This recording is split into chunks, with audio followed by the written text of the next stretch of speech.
दिल्ली में प्रदूषण से निपटने के लिए क्लाउड सीजनिंग ट्रायल को मिली मंजूरी। आईआईटी कानपुर संभालेगा जिम्मा।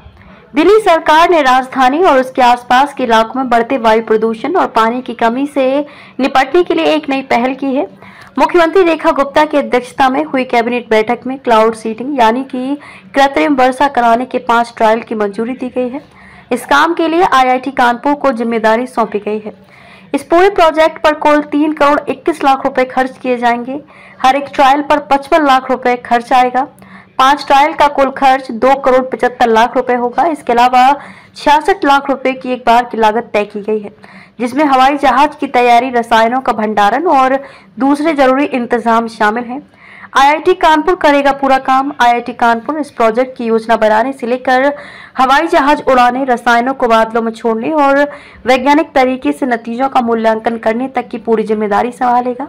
दिल्ली सरकार प्रोजेक्ट के लिए पैसा सीधे आईआईटी कानपुर को देगी।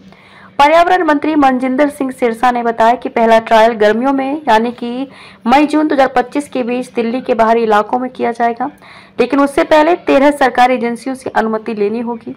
इनमें रक्षा मंत्रालय, गृह मंत्रालय, नागरिक उड्डयन विभाग, पर्यावरण मंत्रालय और एयरपोर्ट अथॉरिटी जैसे विभाग शामिल हैं। क्या है क्लाउड सीडिंग?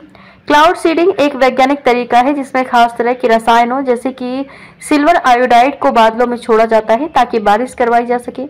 दिल्ली सरकार इस तकनीक को एक प्रयोग के रूप में आजमा रही है, जिससे बारिश के जरिए हवा में मौजूद जहरीले कणों को नीचे गिराया जा सके और प्रदूषण कम हो। सरकार की कोशिश साफ हवा देना।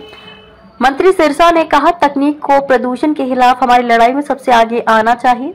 हमारी सरकार दिल्ली की जनता को साफ हवा देना चाहती है और क्लाउड सीडिंग इस दिशा में एक नया और वैज्ञानिक कदम है। उन्होंने ये भी बताया कि ये प्रयोग सरकार की दूसरी कोशिशें जैसे कि एआई से निगरानी और 24 घंटे 7 दिन प्रदूषण जांच के साथ चलाया जाएगा। 5 ट्रायल पूरे होने के बाद वैज्ञानिक तरीके से ये जांचा जाएगा कि क्लाउड सीडिंग से कितनी बारिश हुई और उससे प्रदूषण पर क्या असर पड़ा।